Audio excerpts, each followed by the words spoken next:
Olá, amigos e amigas. Este episódio faz parte de uma trilogia. Esta é a segunda parte. Para uma melhor experiência na continuidade da leitura, sugiro escutarem inicialmente o episódio 1, cujo link está logo acima nos cards. Gratidão pelo constante apoio recebido e atenção de todos. Nas Montanhas da Loucura. H.P. Lovecraft. Parte 2. Acredito que tenhamos ambos gritado simultaneamente, com uma mistura de pasmo, assombro, terror e incredulidade, ao finalmente transpormos o passo e ver o que jazia além. Não críamos em nossos próprios sentidos. Era forçoso, naturalmente, que abrigássemos alguma teoria natural nos recessos de nossas mentes, uma teoria que viesse a proteger nossas faculdades no momento. É provável que tenhamos pensado em coisas como as pedras grotescamente erodidas do Jardim dos Deuses, no Colorado, ou nas rochas do deserto do Arizona, simétricas e fantasticamente esculpidas pela erosão eólica. Talvez tenhamos até relembrado uma miragem como a que tínhamos visto na manhã anterior, quando pela primeira vez nos aproximamos daquelas montanhas de loucura.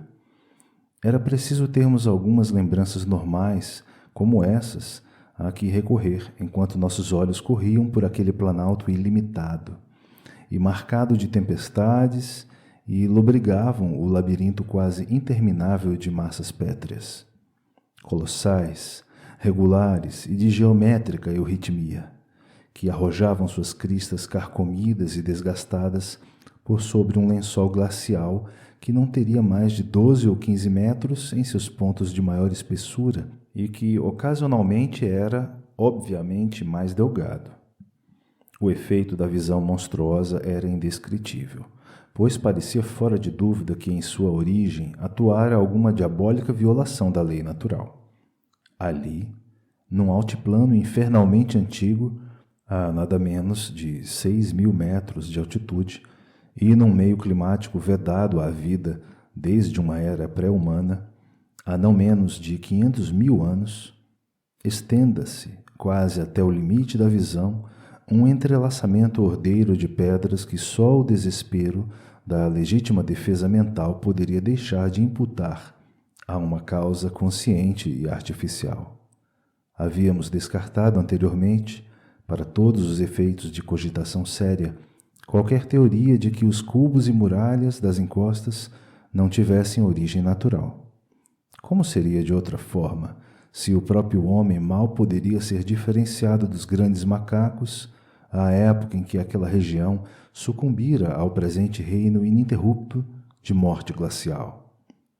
No entanto, agora a razão parecia irrefutavelmente abalada, pois aquele emaranhado ciclópico de blocos aplainados, recurvados e dispostos em ângulos, possuía características que invalidavam todo e qualquer refúgio seguro. Era, com inescapável clareza, a cidade blasfema da miragem numa realidade crua, objetiva e inelutável. Aquele prodígio maldito tivera, afinal, um fundamento material. Uma camada horizontal de poeira e de gelo pairara, suspensa, na atmosfera superior, e aquela chocante sobrevivência de pedra havia projetado sua imagem para o outro lado das montanhas, obedecendo às leis simples da reflexão. O fantasma, naturalmente, chegara a nós distorcido e exagerado, exibindo ademais coisas que a fonte real não continha. Agora, porém, vendo-lhe a fonte real, nós a julgávamos ainda mais tétrica e ameaçadora que sua imagem distante.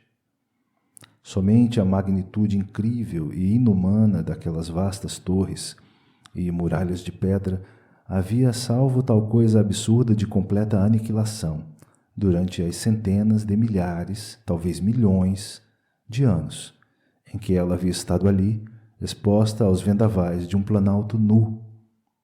Corona mundi, teto do mundo. Toda espécie de frases fantásticas nos assomavam aos lábios enquanto lançávamos a vista, estupefatos, para o espetáculo implausível.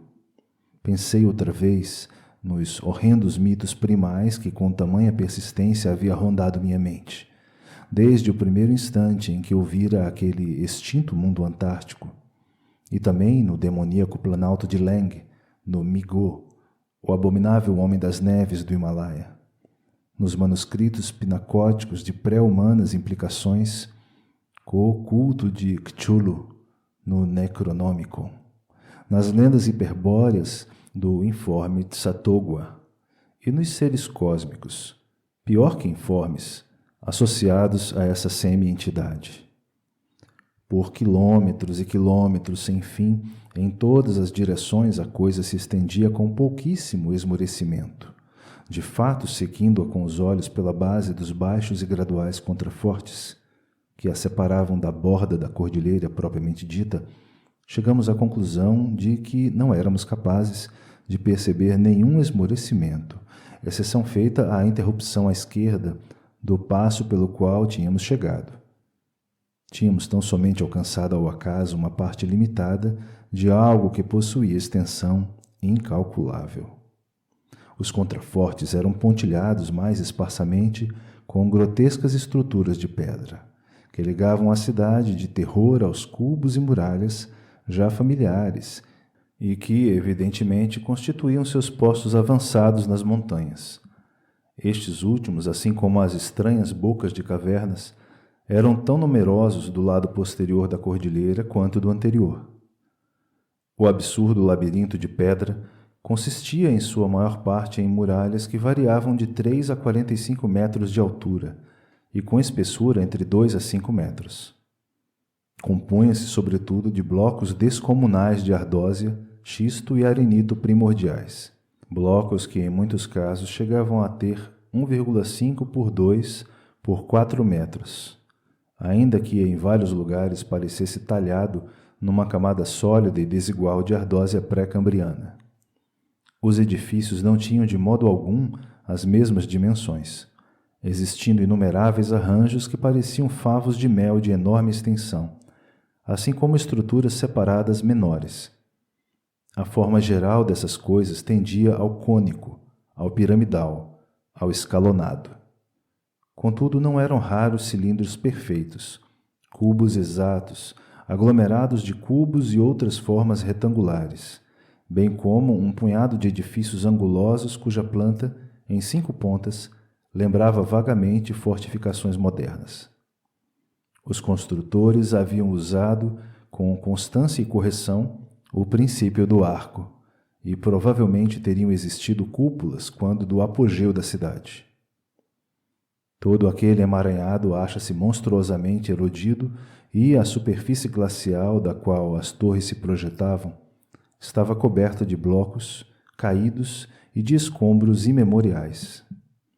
Onde a glaciação era transparente, podíamos ver as partes inferiores das pilhas gigantescas e notávamos as pontes de pedra, preservadas pelo gelo, que ligaram as diversas torres a várias distâncias sobre o chão. Nas paredes, expostas, podíamos detectar marcas de outras pontes, mais altas, do mesmo tipo, agora desabadas. Uma inspeção mais próxima revelou janelas incontáveis, bem amplas. Algumas estavam fechadas com folhas de um material petrificado que originalmente fora madeira, embora na maioria estivessem escancaradas de maneira sinistra e ameaçadora. Muitas das ruínas, naturalmente, haviam perdido os tetos e tinham as partes superiores irregulares, posto que arredondadas pelo vento.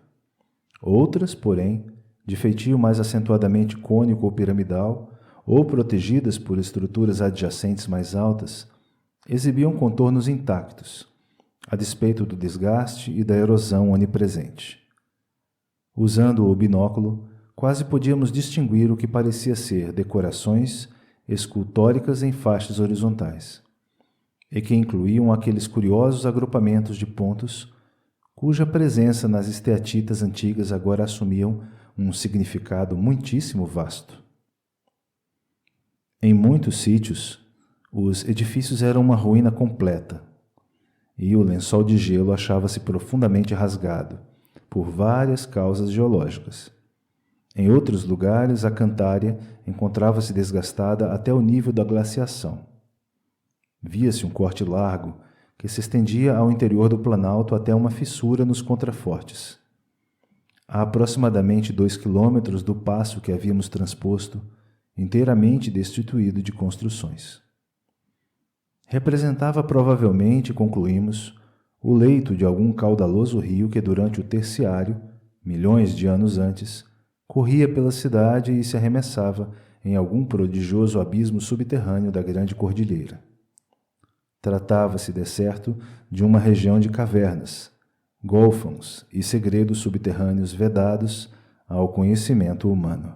Fazendo um retrospecto de nossas sensações e recordando nossa estupefação ao contemplarmos aqueles resquícios monstruosos de eras imemoriais que julgávamos pré-humanas, só me cabe admirar que tenhamos preservado qualquer coisa semelhante a equilíbrio.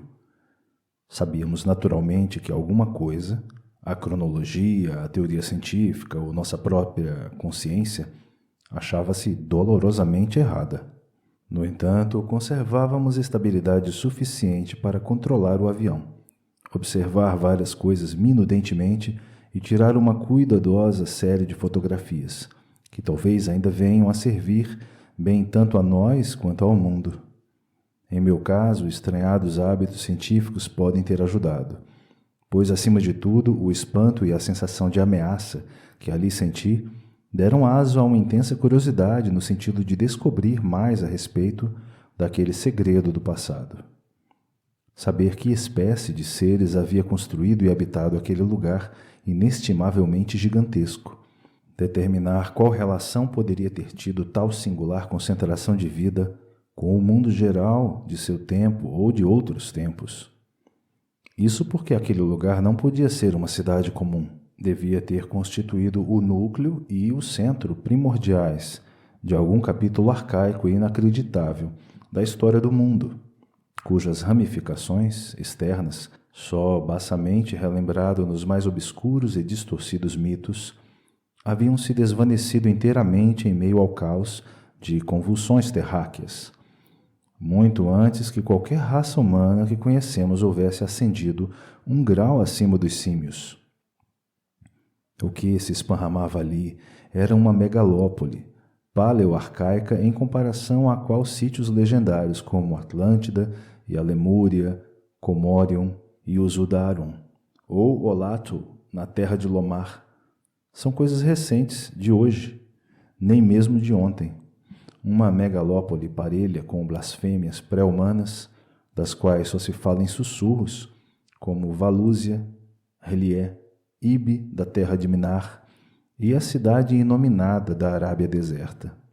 Enquanto voávamos sobre aquele labirinto de torres titânicas, minha imaginação por vezes tomava os freios nos dentes e pervagava sem rumo por reinos de fantásticas associações, chegando mesmo a tecer vínculos entre aqueles mundos perdidos e alguns de meus próprios sonhos, mais delirantes, concernentes ao horror encontrado no acampamento.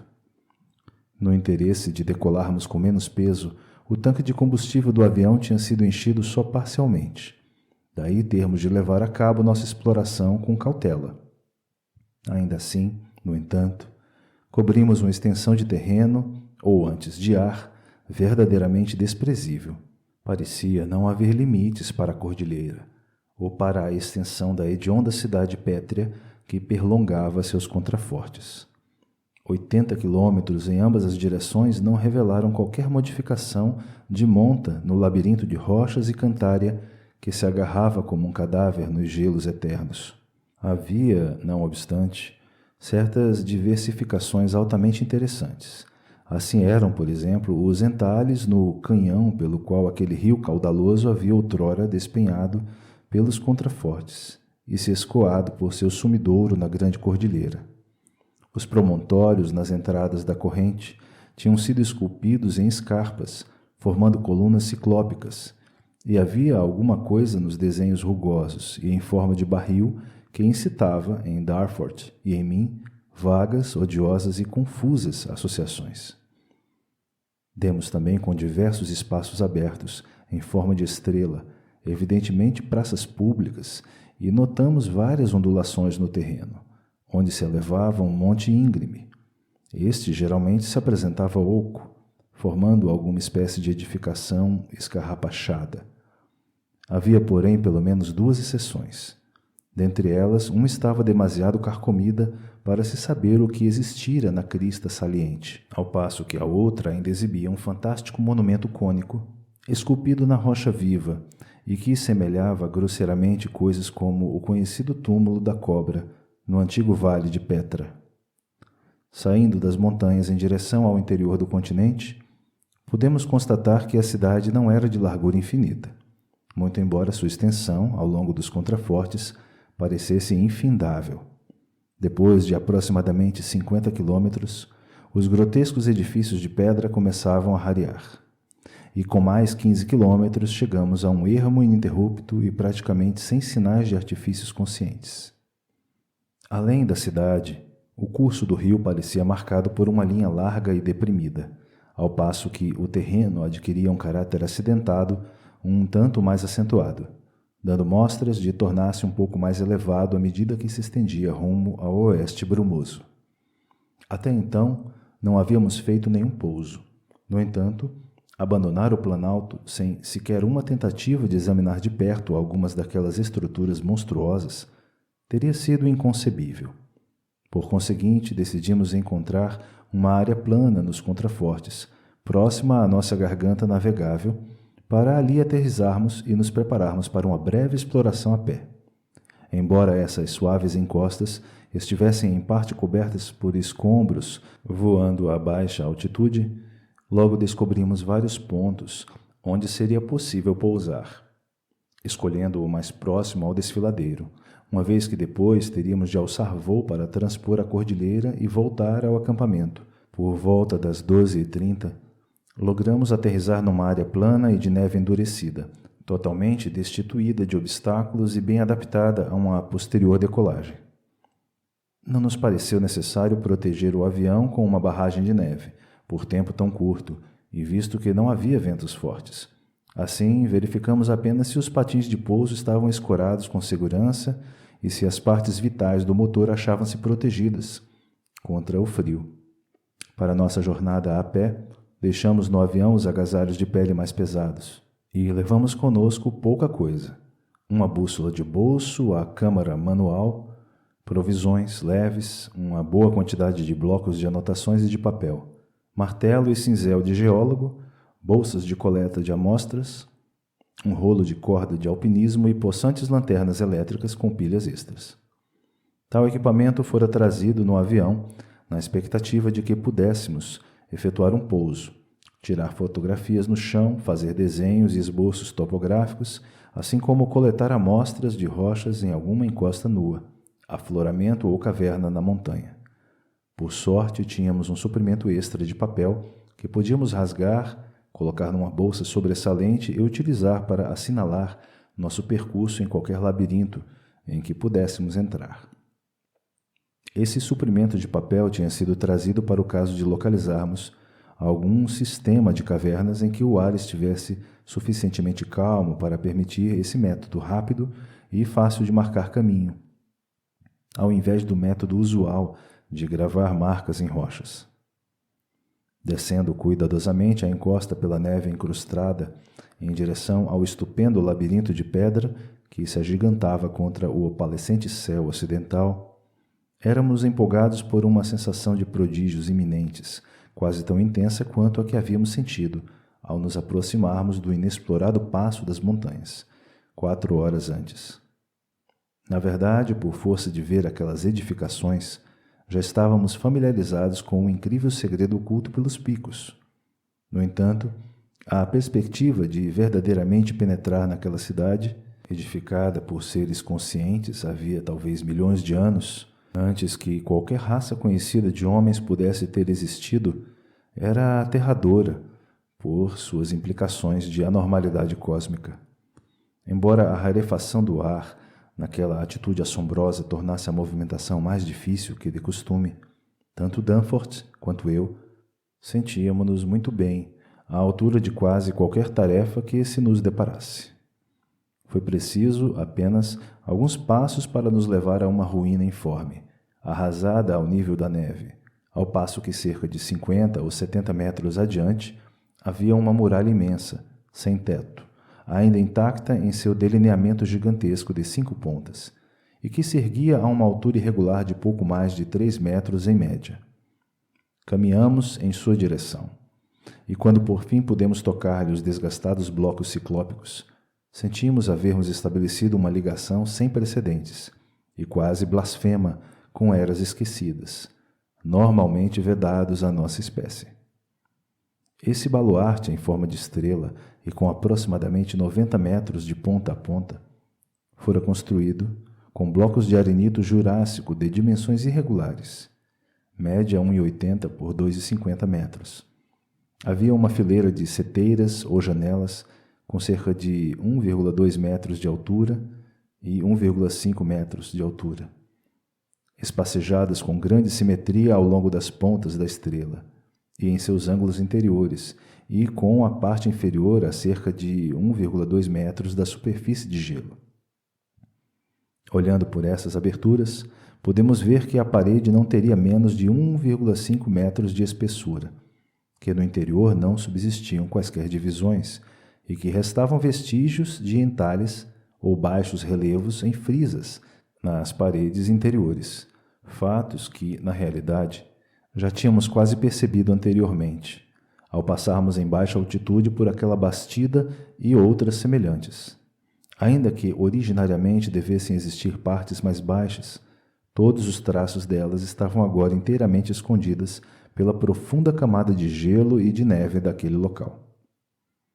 Entramos de gatinhas por uma das janelas e em vão tentamos decifrar os desenhos murais quase apagados. Porém, não tentamos perturbar o piso de gelo. Nossos voos de reconhecimento haviam mostrado que muitos edifícios na cidade propriamente dita estavam menos entulhados de gelo, e talvez pudéssemos encontrar interiores inteiramente limpos, pelos quais poderíamos chegar aos verdadeiros pavimentos térreos, se entrássemos em edificações que ainda conservassem teto. Antes de deixarmos o baluarte, fotografamo-lo cuidadosamente e estudamos sua obra de cantária, não revestida, com total desnorteamento.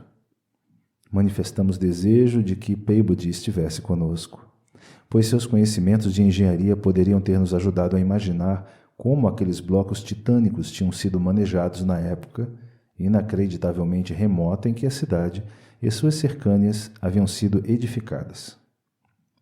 A caminhada de quase 1 quilômetro em costa abaixo até a cidade propriamente dita, com o vento uivando selvaticamente nos picos às nossas costas, foi algo cujos pormenores, mesmo os mais ínfimos, hão de ficar para todo sempre gravados em minha memória. Somente em pesadelos fantásticos poderiam quaisquer seres humanos, salvo Danforth e eu, conceber tais efeitos ópticos. Entre nós e os vapores em revolução a oeste, jazia aquele entrelaçamento monstruoso de escuras torres de pedra, cujas formas outrées e incríveis voltavam a nos aturdir a cada novo ângulo de visão. Era uma miragem em pedra sólida, e não fossem as fotografias ainda hoje, eu duvidaria que tal coisa pudesse existir. O tipo geral de Cantária era idêntico ao do baluarte que tínhamos examinado pouco antes, mas as configurações urbanas superavam qualquer descrição. Mesmo as fotografias ilustram apenas uma ou duas fases de sua variedade infinda, sua solidez sobrenatural, seu exotismo radialmente alienígena. Havia formas geométricas para as quais um Euclides dificilmente encontraria nome. Cones de todos os graus de irregularidade e truncamento, plataformas de toda espécie de desproporção, hastes com estranhos alargamentos bulbosos, colunas quebradas em grupos curiosos, arranjos em 5 pontas ou 5 rugas de louça grotesqueira. Ao nos aproximarmos, conseguimos enxergar através de certas partes transparentes do lençol de gelo e detectar algumas das pontes tubulares de pedra que interligavam as estruturas dementes a várias alturas. Quanto a arruamentos, parecia-nos não existirem, e o único espaço aberto situava-se a aproximadamente 1,5 quilômetro à esquerda, onde o antigo rio, sem dúvida, havia atravessado a cidade em direção às montanhas. Com auxílio dos binóculos, constatamos que as faixas externas e horizontais de esculturas, quase obliteradas, e os agrupamentos de pontos eram comuníssimos, e quase podíamos visualizar que aspecto teria tido outrora a cidade. Muito embora a maioria dos telhados e as coroas das torres tivessem necessariamente desabado. De geral, a cidade fora um emaranhado complexo de aléias e caminhos tortuosos, sempre como canhões profundos, sendo alguns poucos mais que túneis, à conta das obras de Cantária em balanço e das pontes em arco. Agora esparramada sob nós, ela avultava como uma fantasia de sonho que tinha como fundo a névoa a oeste, através de cuja extremidade setentrional o baixo e avermelhado sol antártico do começo da tarde se esforçava por penetrar. E, quando por um instante esse sol encontrava uma obstrução mais densa e fazia mergulhar o cenário numa sombra efêmera, o efeito era de uma ameaça sutil, que jamais poderei ter esperança de pintar com palavras. Até mesmo os uivos e sibilos suaves do vento, nas gargantas profundas da cordilheira às nossas costas, ganhavam um tom mais desvairado de deliberada malignidade. A última etapa de nossa descida até a cidade foi invulgarmente íngreme e abrupta. Um afloramento rochoso no ponto em que o declive se alterava levou-nos a pensar que, no passado, existira ali uma esplanada artificial. Sob o gelo, acreditávamos deveria haver um lance de degraus ou coisa equivalente. Quando, finalmente, mergulhamos na cidade propriamente dita, tropeçando em escombros e nos sobressaltando por causa da proximidade opressiva e da altura acachapante dos onipresentes destroços e das paredes esburacadas, nossas sensações mais uma vez chegaram a tal intensidade que assombra-me o grau de autocontrole que conservamos. Danforth estava francamente com os nervos à flor da pele e pôs-se a tecer algumas especulações ofensivamente irrelevantes a respeito do horror que havíamos encontrado no acampamento. Especulações contra as quais eu mais me ressentia por não poder deixar de compartilhar, certas conclusões a que éramos forçados por muitos aspectos daquela sobrevivência mórbida da antiguidade de pesadelo. Tais especulações atuaram também sobre a imaginação de Danforth. Digo isto porque, em certo ponto, onde uma aléia cheia de escombros infletia numa esquina, ele insistiu em que via no chão leves vestígios de marcas de que não gostava. Por outro lado, em outros locais ele se detinha para escutar um som sutil e imaginário, proveniente de algum ponto indefinido. Um abafado sibilo musical, dizia ele, em nada diferente daquele que o vento arrancava às cavernas, mas de alguma forma perturbadoramente distinto. O incessante motivo de 5 pontas da arquitetura circundante e dos poucos arabescos murais discerníveis tinha um efeito vagamente sinistro, a que não nos podíamos furtar e nos propiciava algo como que uma terrível certeza subconsciente com relação às entidades primais que haviam erguido aquele lugar sacrílego e nele habitado. Não obstante, nossas almas científicas e aventureiras não estavam inteiramente mortas, e mecanicamente levávamos avante nosso programa de obter amostras de todos os diferentes tipos de rochas representados na Cantária. Desejávamos colher um conjunto bastante completo deles, a fim de melhor inferir a idade do lugar. Nada nas grandes paredes externas parecia datar de depois dos períodos Jurássico e Comanchiano. Nem qualquer pedaço de pedra de todo aquele local era mais recente que a era Pliocênica. Tínhamos cabal certeza de estarmos a caminhar em meio a uma morte que já reinava havia pelo menos 500.000 anos, e com toda a probabilidade ainda mais tempo. À medida que avançávamos por aquele dédalo de crepúsculo penumbroso, parávamos diante de todas as aberturas para estudar interiores e investigar possibilidades de acesso. Algumas estavam além de nosso alcance, ao passo que outras levavam apenas a ruínas obstruídas pelo gelo, tão vazias quanto o baluarte da montanha. Uma delas, ainda que espaçosa e promissora, dava para um abismo, aparentemente sem fundo, sem qualquer meio visível de descida.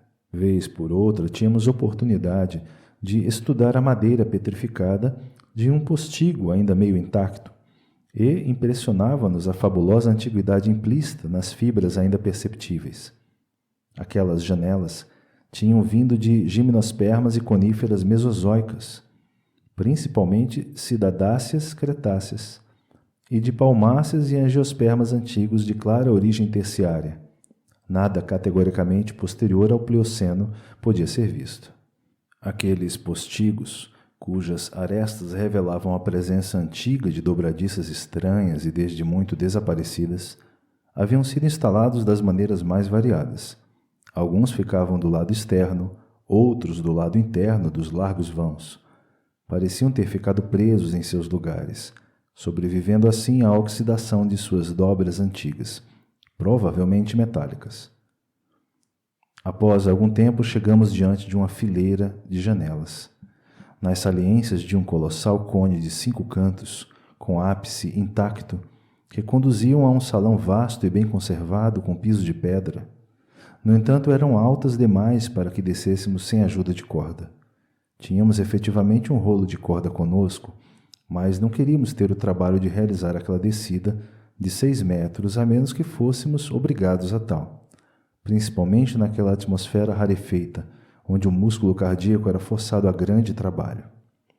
Aquela sala enorme seria, de certo, um salão de reunião, e nossas lanternas revelavam esculturas majestosas, dispostas em torno das paredes em largas faixas horizontais, separadas por frisas igualmente largas de arabescos convencionais. Tomamos nota cuidadosamente daquele lugar, tencionando entrar ali a menos que encontrássemos um interior de acesso mais fácil. Por fim, entretanto, encontramos exatamente a abertura que desejávamos, uma arcada com cerca de 1,80 m de largura e 3 metros de altura, que marcava a antiga extremidade de uma ponte suspensa, que havia passado por cima de uma aléia a cerca de 1,5 m, sobre o atual nível do gelo. Essas arcadas, naturalmente, ficavam em linhas com pavimentos superiores, e neste caso ainda subsistia um dos pavimentos. O edifício a que assim se tinha acesso era uma série de plataformas retangulares à nossa esquerda, dando para o oeste, o que ficava do outro lado da aléia e na qual se abria a outra arcada. Era um cilindro decrépito, sem janelas e com uma curiosa protuberância a cerca de 3 metros acima da abertura. O interior estava escuro e a arcada parecia abrir-se para um báratro de vazio ilimitado. Uma pilha de escombros fazia com que o acesso ao vasto edifício da esquadra fosse ainda mais facilitado. Ainda assim, por um momento hesitamos antes de tirarmos proveito da oportunidade por que tanto havíamos ansiado. Muito embora nos houvéssemos aventurado a entrar naquele labirinto de arcaico mistério, era preciso renovada força de vontade para nos dispormos a realmente penetrar no interior de um edifício completo e supérstite de um fabuloso mundo antigo, cuja natureza a cada instante tornava-se-nos mais horrendamente clara. Por fim, entretanto, decidimos-nos e subimos pelo monte de escombros e chegamos ao vão iante. O chão diante era feito de grandes lajes de ardósia e parecia formar o desaguadouro de um longo e alto corredor de paredes esculpidas. Observando as muitas arcadas que partiam daquele salão e percebendo a provável complexidade do ninho de aposentos que haveria ali, resolvemos dar início a nosso sistema de marcação de caminho. Até ali, nossa bússola, juntamente com olhares frequentes para a vasta cordilheira, entrevista em meio às torres, tinha sido suficiente para impedir que nos perdêssemos. De agora em diante, contudo, era preciso um adjutório artificial. Por conseguinte, rasgamos nossos papéis extras em tiras de tamanho adequado, que colocamos numa bolsa a ser transportada por Danforth, e nos preparamos para usá-las com tanta economia quanto permitisse a segurança. Tal método provavelmente evitaria que nos perdêssemos, porquanto não parecia haver fortes correntes de ar no interior da edificação.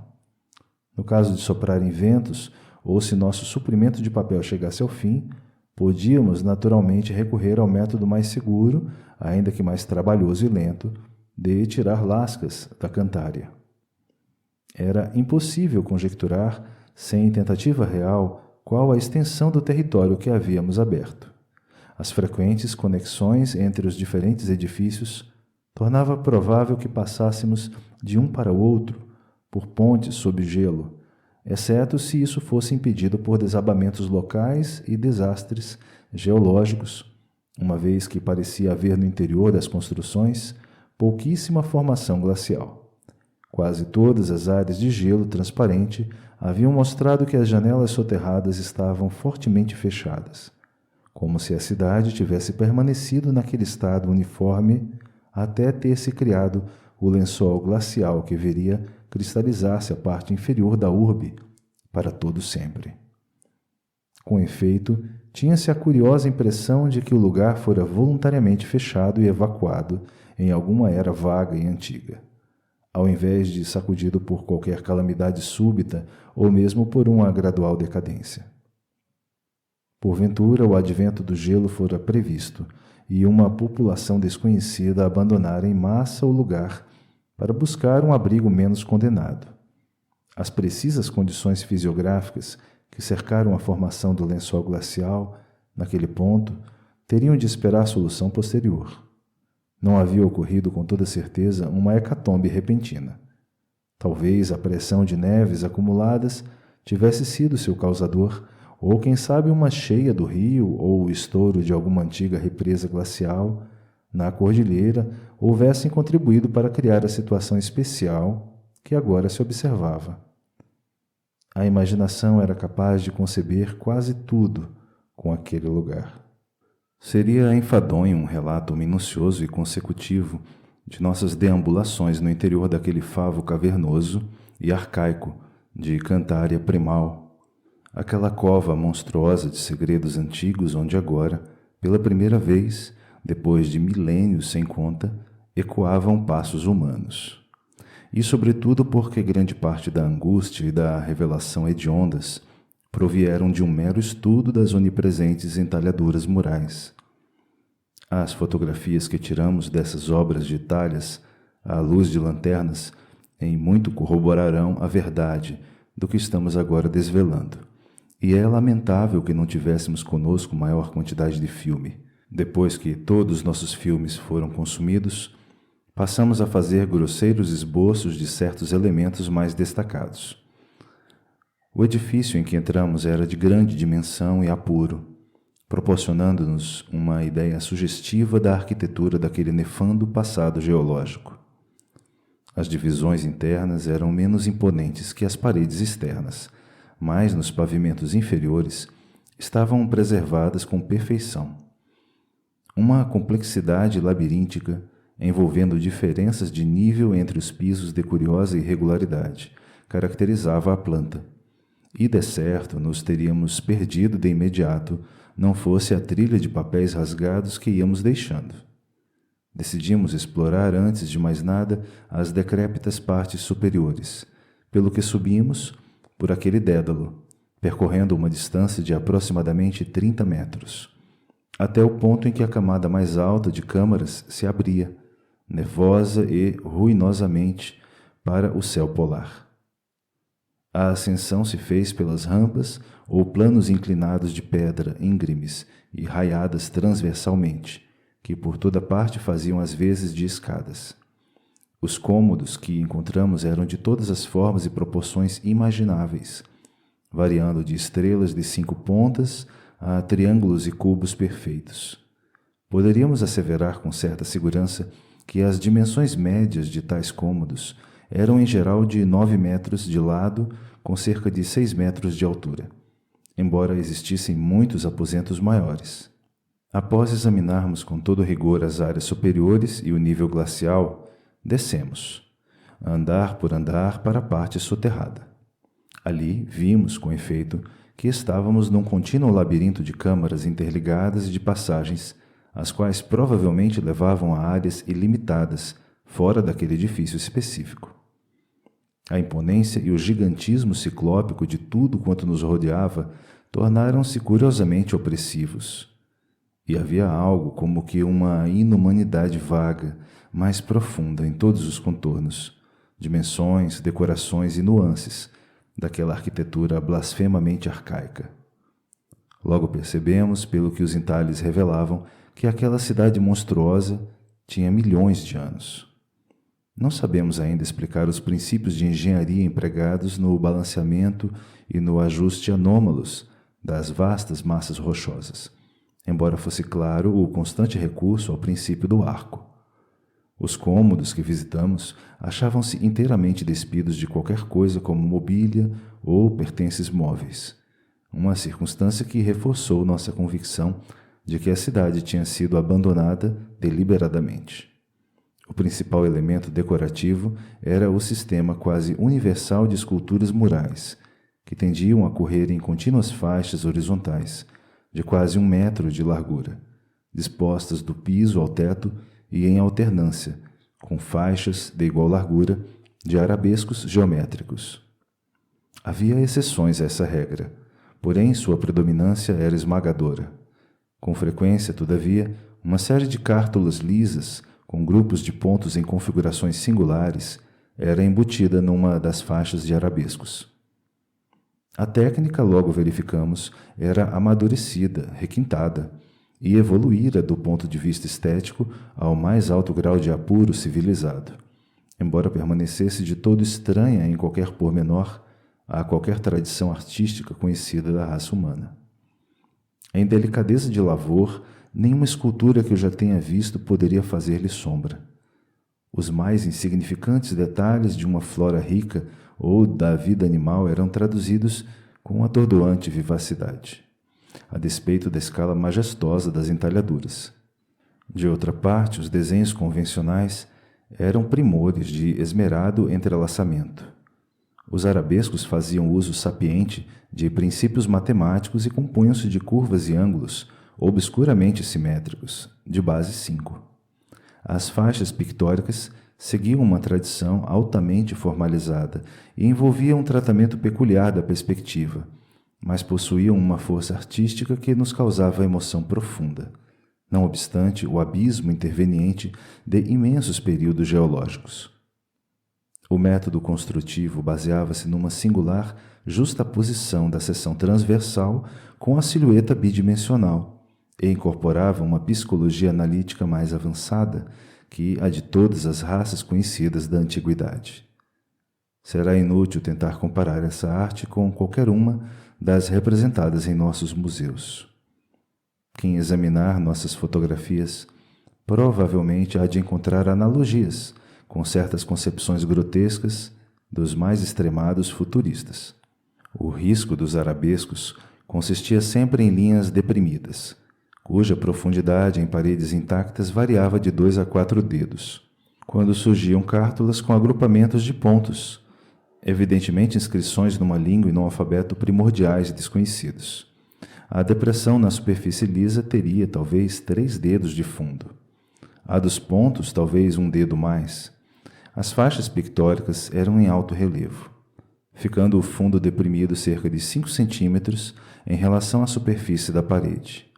Em uma ou outra amostra, podia-se detectar resíduos de pintura, se bem que, na maioria das frisas, eras e eras sem conta, haviam desintegrado e feito desaparecer quaisquer pigmentos que lhe pudessem ter sido aplicados. Quanto mais se estudava a técnica magnífica, mais se admirava as obras. Sob o rígido convencionalismo, percebia-se a observação minuciosa e precisa, bem como a perícia gráfica dos artistas, e, na verdade, as próprias convenções atendiam à simbolização e à acentuação da essência real ou da diferenciação vital de todo objeto representado. Sentíamos, ademais, que, a par dessas excelências perceptíveis, havia outras que se situavam além do alcance de nossa percepção. Aqui e ali, certos toques faziam vagas alusões a símbolos e estímulos latentes, que um outro lastro mental e emocional, bem como um aparelho sensório mais completo ou diferente, poderia ter tornado de profundo e pungente significado para nós. A temática das esculturas provinha, obviamente, da vida da época desaparecida de sua criação e continha grande proporção de relatos históricos. Foi essa extrema preocupação da raça primal em registrar sua história, uma circunstância casual que, por coincidência, atuou miraculosamente em nosso favor, que deu às entalhaduras uma tão formidável carga informativa e que nos levou a atribuir prioridade máxima a fotografá-las e transcrevê-las. Em certas salas, o arranjo dominante era diversificado pela presença de mapas, cartas celestes e outros desenhos científicos em grande escala, sendo que tais coisas davam uma ingênua e significativa corroboração ao que já havíamos inferido das frisas pictóricas.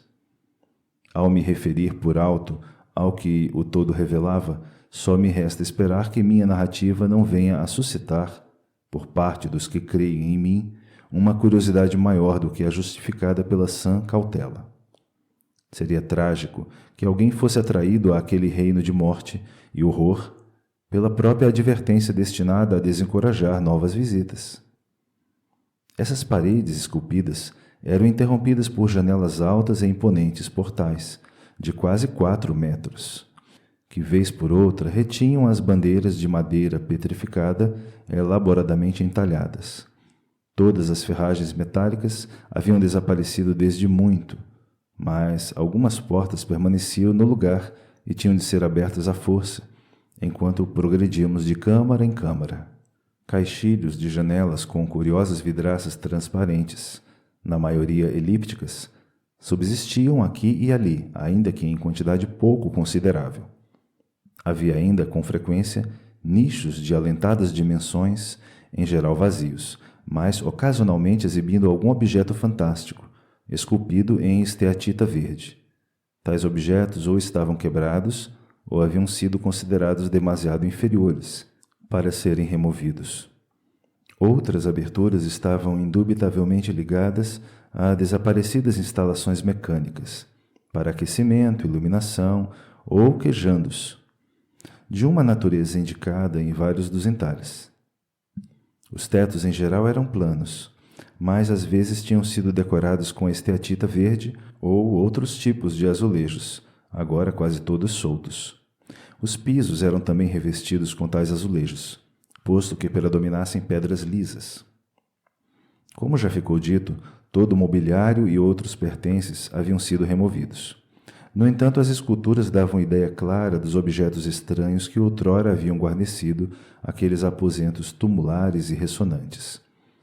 Acima do lençol glacial, os pisos estavam em geral atulhados de detritos, destroços e escombros. Porém, mais embaixo, essa situação se agravava. Em alguns dos aposentos e corredores inferiores, havia pouco mais que poeira areenta ou incrustações antigas, ao passo que algumas poucas áreas ofereciam uma impressão sinistra de varredura recente. Naturalmente, onde haviam ocorrido fraturas ou desabamentos, os pavimentos inferiores estavam tão atulhados de destroços quanto os superiores. Um pátio central, como as que víramos no ar em outras estruturas, impedia que as regiões inferiores mergulhassem em trevas totais. Por isso, raramente tivemos de utilizar as lanternas elétricas nas salas superiores, salvo quando examinando pormenores de esculturas. Sob a calota glacial, no entanto, a penumbra aumentava, e em muitos pontos do emaranhado andar térreo quase reinava o negrume absoluto.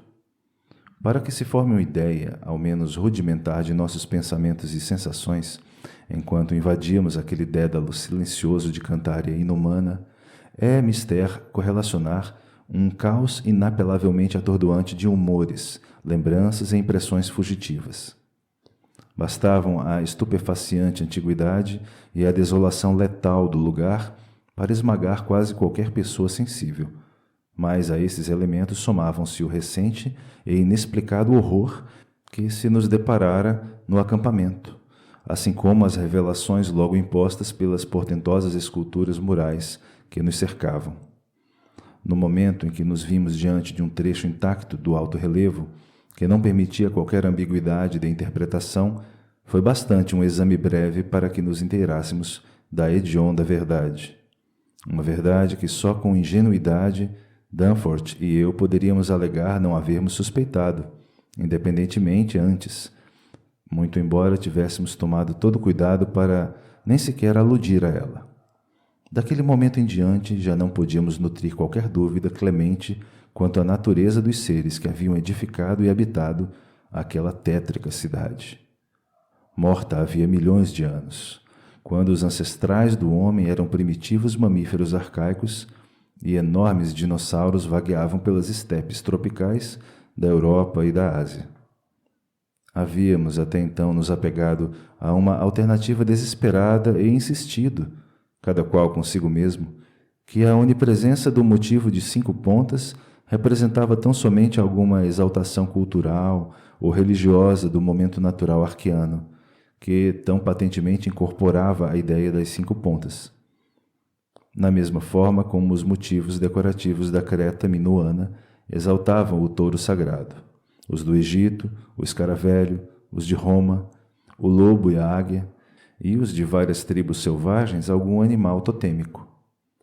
No entanto, esse único refúgio era-nos agora roubado, e nos víamos forçados a encarar definitivamente a percepção enlouquecedora que o leitor dessas páginas, sem dúvida, há de ter adivinhado há muito. Mal consigo me persuadir a registrar, com todas as letras, essa verdade ainda agora, mas talvez isso não seja necessário.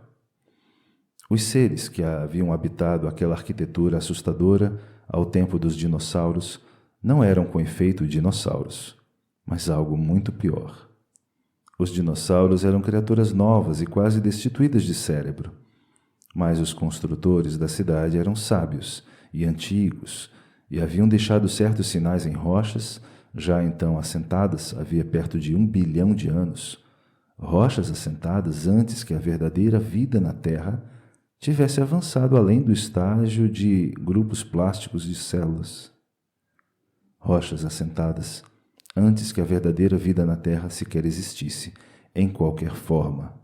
Eram eles os criadores, os escravizadores daquela vida, e acima de todos os duvidados fundamentos dos demoníacos mitos antigos, aos quais coisas como os manuscritos pinacóticos e o Necronomicon fazem veladas alusões.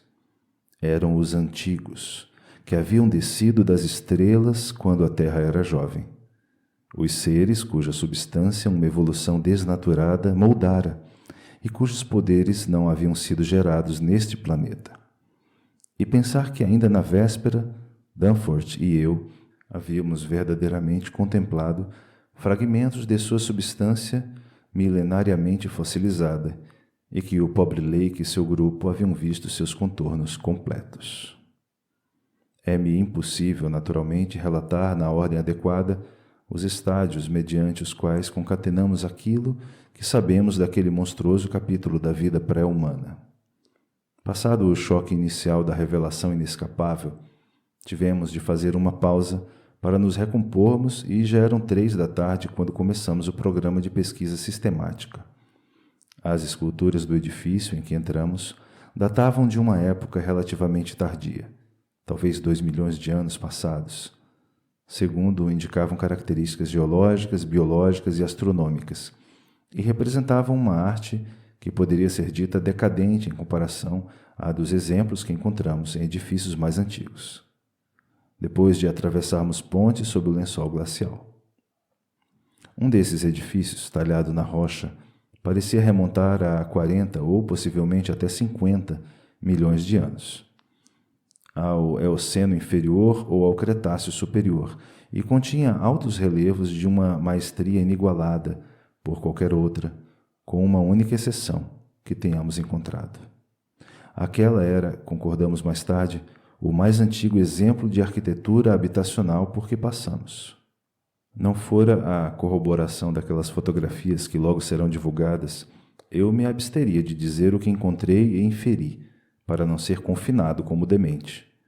Naturalmente, as partes infinitamente antigas da narrativa em retalhos, representando a vida pré-terrestre dos seres estrelicéfalos em outros planetas, em outras galáxias e em outros universos, podem ser prontamente interpretadas como a mitologia fantástica daqueles próprios seres. No entanto, tais partes por vezes envolviam desenhos e diagramas tão fantasticamente aproximados das mais recentes descobertas da matemática e da astrofísica que quase não sei o que pensar, que outros avaliem quando virem as fotografias que publicarei. De certo, isoladamente, nenhum dos conjuntos de entalhaduras que encontramos narrava mais que uma fração de qualquer história conexa, nem tampouco começamos, naqueles momentos, a tomar ciência das diversas etapas da história em sua ordem certa.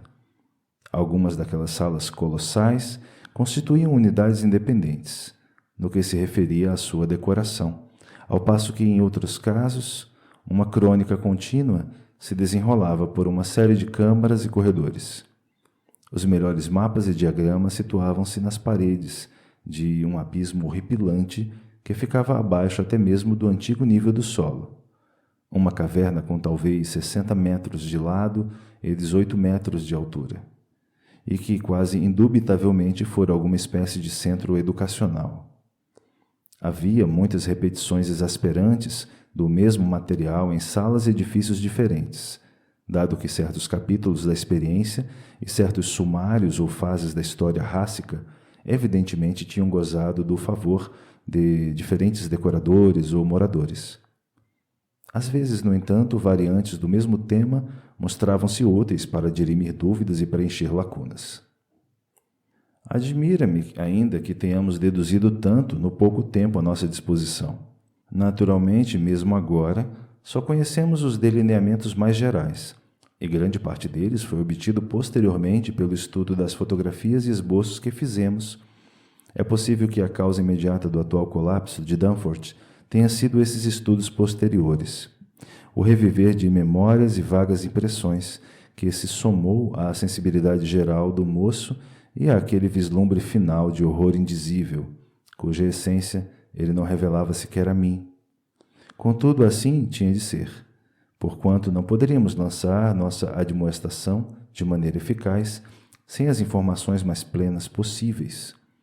E lançar essa admoestação é uma necessidade inelutável. Certas influências remanescentes daquele desconhecido mundo antártico, de tempo desordenado e de leis naturais invertidas, tornam imperativo que novas explorações sejam desestimuladas.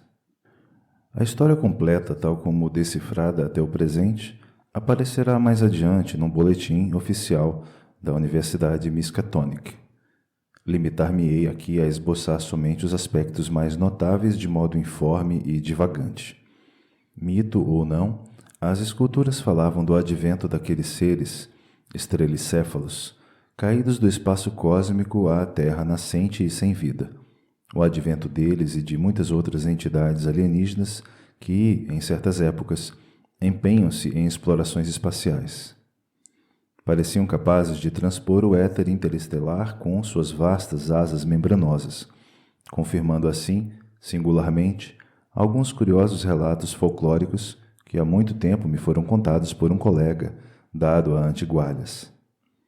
Tinham vivido sob o mar por longo tempo, construindo cidades fantásticas e travando lutas formidáveis com adversários inomináveis, batalhas nas quais faziam emprego de artifícios complicados, baseados em desconhecidos princípios de energia.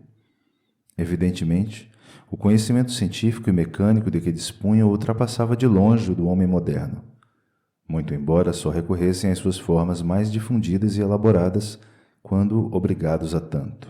Algumas esculturas davam a entender que haviam passado por uma etapa de vida mecanizada em outros planetas, mas que tinham retrocedido por julgarem seus efeitos emocionalmente insatisfatórios.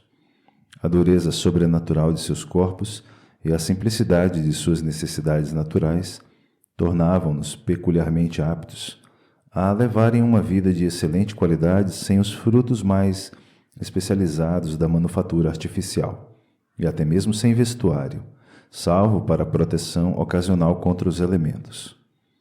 Foi sob o mar, primeiramente em busca de alimento e mais tarde com outros propósitos, que haviam criado a vida terrestre, utilizando as substâncias disponíveis segundo métodos desde muito conhecidos.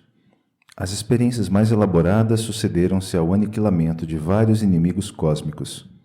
Haviam feito o mesmo em outros planetas, produzindo não só os alimentos necessários, como também certas massas protoplásmicas multicelulares capazes de transformar seus tecidos em toda espécie de órgãos temporários, sob efeito de hipnose, com o que eles produziam os escravos ideais para executarem o trabalho pesado na comunidade. Eram essas massas viscosas que, sem dúvida, aludia Abdul al-Hazred no nefando Necronômico, aquilo a que ele chamava de Shoggoths. Ainda que nem mesmo aquele árabe louco dissesse que existiam na Terra, salvo nos sonhos daqueles que mascavam uma determinada erva alcaloide. Depois que, aqui neste planeta, os antigos estrelicéfalos sintetizaram seus alimentos simples e produziram uma boa quantidade de Shoggoths, permitiram que outros grupos celulares se transformassem em outras formas de vida animal e vegetal, para diversos propósitos, extirpando todas aquelas cuja presença se tornasse incômoda. Com a ajuda dos Shoggoths, cujas expansões podiam ser levadas a erguer pesos prodigiosos, as pequenas e baixas cidades submarinas transformaram-se em vastos e imponentes labirintos de pedra, análogos aos que ulteriormente desenvolveram-se em terra. Na verdade, os antigos, altamente adaptáveis, tinham vivido em terra em outras partes do universo e provavelmente conservavam muitas tradições de construção terrestre.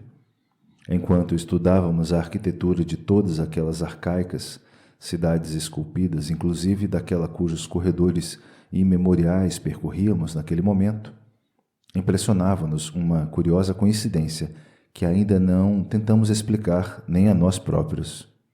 Os topos dos edifícios, que na cidade real em que nos encontrávamos haviam se convertido naturalmente em ruínas, havia muitas eras, eram mostrados claramente nos altos relevos, onde se viam vastas aglomerações de flechas finas, como agulhas, delicados remates em certos ápices cônicos e piramidais, assim como fileiras de finos discos horizontais superpostos, coroando fustes cilíndricos. Era exatamente isso que havíamos visto naquela miragem monstruosa e portentosa, projetada por uma cidade morta na qual tais elementos estavam ausentes havia milhares e dezenas de milhares de anos, e que se agigantara diante de nossos olhos ignaros do outro lado das desconhecidas montanhas da loucura, enquanto nos aproximávamos do fatídico acampamento do pobre Lake. Sobre a vida dos antigos, tanto sob o mar quanto depois que parte deles migraram para a terra, poder-se-ia escrever volumes inteiros.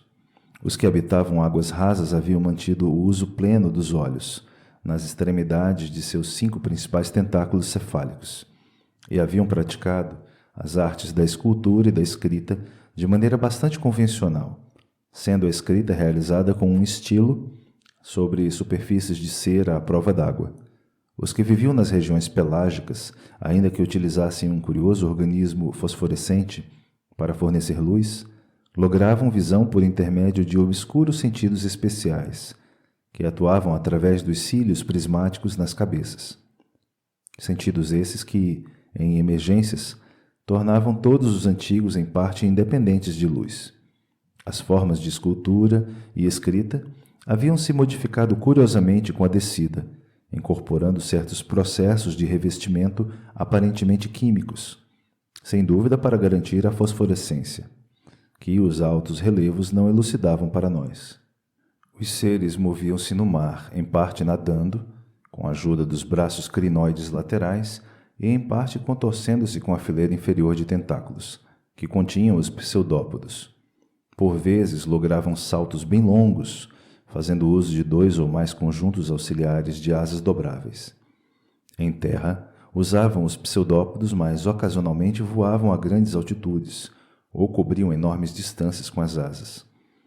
Os muitos tentáculos finos em que os braços crinoides se subdividiam eram infinitamente delicados, flexíveis, robustos e possuíam precisa coordenação neuromuscular, o que assegurava perfeita habilidade e destreza em todas as operações manuais, inclusive as artísticas. A dureza daqueles seres era quase inacreditável. Até mesmo a tremenda pressão dos abismos oceânicos parecia impotente para vulnerá-los. Parecia que pouquíssimos chegavam a morrer, exceto por violência, e seus locais fúnebres eram muito reduzidos. O fato de cobrirem seus mortos, que sepultavam em posição vertical, com montículos de 5 pontas, com inscrições, provocou em Danforth e em mim pensamentos que obrigavam a uma nova pausa para a recuperação, depois que as esculturas o revelaram. Os seres multiplicavam-se por meio de espórios, como pteridófitos vegetais, tal como suspeitara Lake. Mas, devido à sua prodigiosa dureza e sua longevidade, e a consequente falta de necessidade de reposição, não incentivavam o desenvolvimento em grande escala de progenie, exceto quando tinham novas regiões a colonizar. Os jovens amadureciam rapidamente e recebiam uma educação evidentemente além de qualquer padrão que possamos imaginar.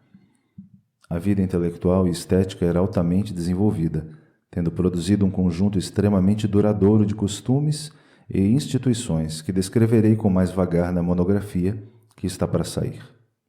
Variavam ligeiramente do mar para a terra, mas seus fundamentos e aspectos essenciais eram os mesmos, conquanto fossem capazes, como os vegetais, de se nutrirem de substâncias inorgânicas, davam clara preferência à alimentação orgânica, principalmente animal. No mar comiam organismos marinhos sem cozer, porém em terra coziam suas vitualhas. Praticavam a caça e criavam rebanhos, abatendo os animais com armas aguçadas. E era essa a origem das curiosas marcas em ossos fósseis que nossa expedição havia observado. Resistiam notavelmente a todas as temperaturas ordinárias e, em seu estado natural, sem vestimentas, eram capazes de viver em águas cujas temperaturas chegavam à do congelamento. Não obstante, ao aproximar-se a grande glaciação do Pleistoceno, há quase 1 milhão de anos, os habitantes da Terra tiveram de recorrer a medidas especiais, inclusive aquecimento artificial, até que finalmente o frio mortal parece tê-los empurrado de volta ao mar. Para seus voos pré-históricos pelo espaço cósmico, dizia a lenda, absorviam certas substâncias químicas e tornavam-se quase independentes de alimentação, respiração ou condições de temperatura. No entanto, à época do Grande Frio, haviam perdido o conhecimento do método. De qualquer forma, não poderiam ter prolongado o estado artificial indefinidamente sem dano. Por não se acasalarem e por serem de estrutura semi-vegetal, os antigos careciam de qualquer base biológica para a fase familiar de vida mamífera, mas, ao que parece, organizavam grandes comunidades familiares, segundo o princípio de utilização ideal do espaço, e, como deduzimos pelas ocupações representadas nas frisas e nas diversões dos coabitantes, de associação mental compatível. Ao mobiliarem seus aposentos, colocavam tudo no centro dos cômodos imensos, deixando as paredes livres para tratamento decorativo. A iluminação, no caso dos terrícolas, era realizada por um dispositivo de natureza provavelmente eletroquímica, tanto em terra quanto sob as águas. Usavam mesas curiosas, cadeiras e sofás semelhantes a bastidores cilíndricos, pois repousavam e dormiam em posição ereta, com os tentáculos dobrados, além de armações para as tábuas de superfícies pontilhadas que constituíam seus livros. A estrutura de governo era evidentemente complexa e provavelmente socialista, embora as esculturas que vimos não permitissem certeza quanto a essas questões. Havia um amplo comércio local e entre diferentes cidades e certas fichas pequenas e chatas, de 5 pontas e com inscrições, cumpriam a função de moeda. É provável que as menores das várias esteatitas esverdeadas, encontradas por nossa expedição, constituíssem peças dessas moedas. Embora a cultura fosse sobretudo urbana, havia alguma agricultura e era disseminada a atividade criatória. Praticavam também a mineração e um certo volume de manufatura. As viagens eram frequentíssimas, mas a migração permanente parecia relativamente rara, exceto quando dos vastos movimentos colonizadores através dos quais a raça se expandia. Para transporte pessoal não usavam nenhum artifício mecânico, uma vez que na terra, no ar ou na água, os antigos pareciam ser capazes de lograr extraordinárias velocidades. As cargas, entretanto, eram puxadas por bestas de tiro, shoggoths sob o mar e uma curiosa variedade de vertebrados primitivos no período posterior de vida terrestre. Tais vertebrados, assim como a infinitude de outras formas de vida, animais e vegetais, marinhos, terrestres e aéreas, eram produtos de evolução fortuita que atuava sobre células fabricadas pelos antigos, mas às quais não davam eles maior atenção. Tinham-lhes sido permitido desenvolver-se à vontade, pois não haviam entrado em conflito com os seres dominantes. As formas incômodas, naturalmente, eram exterminadas por via mecânica. Interessou-nos ver em algumas das últimas e mais decadentes esculturas um trôpego e primitivo mamífero, usado às vezes como alimento e às vezes como bufão divertido pelos terrícolas, e cujas prefigurações simiescas e humanas eram inconfundíveis. Na construção das cidades terrestres, os colossais blocos de pedra eram geralmente erguidos por pterodáctilos de asas imensas, criaturas de uma espécie até aqui desconhecida para a paleontologia. A persistência com que os antigos sobreviveram a várias alterações geológicas e a convulsões da crosta terrestre raiava o milagre, conquanto poucas ou nenhuma de suas primeiras cidades não houvessem, ao que entendemos, sobrevindo além da era arqueana. Não houve qualquer solução de continuidade na civilização daqueles seres ou na transmissão de seus anais. O local onde tinham chegado originalmente ao planeta era o Oceano Antártico, e não é provável que esse advento se tenha dado muito depois que a matéria formadora da Lua foi arrancada ao vizinho Pacífico Sul. Segundo um dos mapas escultóricos, todo o globo estava então submergido pelas águas, e à medida que transcorriam os éons, as cidades de pedra se dispersavam, afastando-se cada vez mais da Antártida. Outro mapa mostra uma grande porção de terra seca em torno do Polo Sul, onde é evidente que alguns daqueles seres fundaram núcleos experimentais, ainda que seus centros principais fossem transferidos para o mais próximo leito marinho. Mapas posteriores que mostram a massa terrestre com fissuras e em translação, lançando certas partes separadas em direção ao norte, cohonestam de modo notável as teorias de translação dos continentes, propostas por Taylor, Wegener e Joly. Com o soerguimento de novas terras no Pacífico Sul, tiveram início episódios de tremendo significado. Algumas cidades marinhas foram irremediavelmente despedaçadas, mas, no entanto, não foi essa sua pior desdita. Uma outra raça, uma raça terrestre, de seres em forma de polvo, e que provavelmente corresponde à fabulosa raça pré-humana de Cthulhu, logo começou a se insinuar na Terra, vindo do infinito cósmico, e precipitou uma guerra monstruosa que por algum tempo impeliu totalmente os antigos de volta ao mar, o que representou golpe terrível em vista dos crescentes núcleos terrestres. Posteriormente fez-se a paz e as novas terras foram dadas à raça de Cthulhu, ao passo que os antigos comandavam o mar e as terras mais velhas. Fundaram-se novas cidades em terra, as maiores na Antártica, pois aquela região, a primeira que haviam pisado, era sagrada.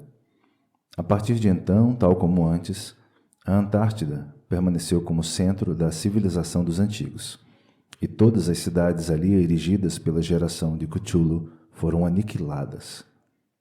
De repente, então, as terras do Pacífico emergiram novamente, levando consigo para o fundo do mar a horrífica cidade pétrea de Lihé e todos os povos cósmicos, de modo que os antigos voltaram a reinar soberanos no planeta. Restou-lhes único temor nebuloso com relação ao qual não gostavam de falar. Numa era mais tardia, suas cidades pontilharam todas as terras e as águas do globo, donde a recomendação, em minha monografia vindoura, de que algum arqueólogo realize perfurações sistemáticas com o equipamento projetado por Peabody, em certas regiões vastamente separadas. No decurso das eras, persistiu a tendência de trocarem as águas pelas terras, movimento encorajado pelo surgimento de nossas massas terrestres, embora o oceano nunca tivesse ficado inteiramente abandonado. Outra causa para o fluxo em direção à Terra foi a nova dificuldade para a geração e controle dos Shoggoths, de que dependia a vida normal no mar. Com o passar do tempo, como confessavam tristemente as esculturas, A arte de produzir vida nova a partir da matéria inorgânica se perdera, de modo que os antigos tinham de depender do modelamento de formas já existentes. Em terra, os grandes répteis tinham se mostrado bastante maleáveis, mas os shoggoths do mar, que se reproduziam por fissão e haviam adquirido um perigoso grau de inteligência acidental, representaram durante algum tempo um problema grave. Sempre haviam sido controlados através das sugestões hipnóticas dos antigos, moldando sua dura plasticidade, de forma a criar vários membros e órgãos temporários de grande utilidade. Agora, porém, seus poderes metamorfoseantes às vezes eram exercidos de maneira independente e segundo diversas fórmulas imitativas implantadas por sugestão passada. Haviam, ao que parece, desenvolvido um cérebro semi-estável cuja volição separada e ocasionalmente obstinada ecoava a vontade dos antigos, sem obedecê-la sempre. As imagens esculpidas desses shoggoths encheram-nos, a Danforth e a mim, de horror e asco. Eram entidades normalmente amorfas, compostas de uma geleia gosmenta que se assemelhava a uma aglutinação de bolhas, e cada um deles tinha, em média, quando em forma esférica, cerca de 4,5 metros de diâmetro. Possuíam, contudo, forma e volume em constante transformação, arrojando apêndices temporários ou formando órgãos para visão, audição e fala, numa imitação de seus senhores, quer espontaneamente, quer seguindo sugestões.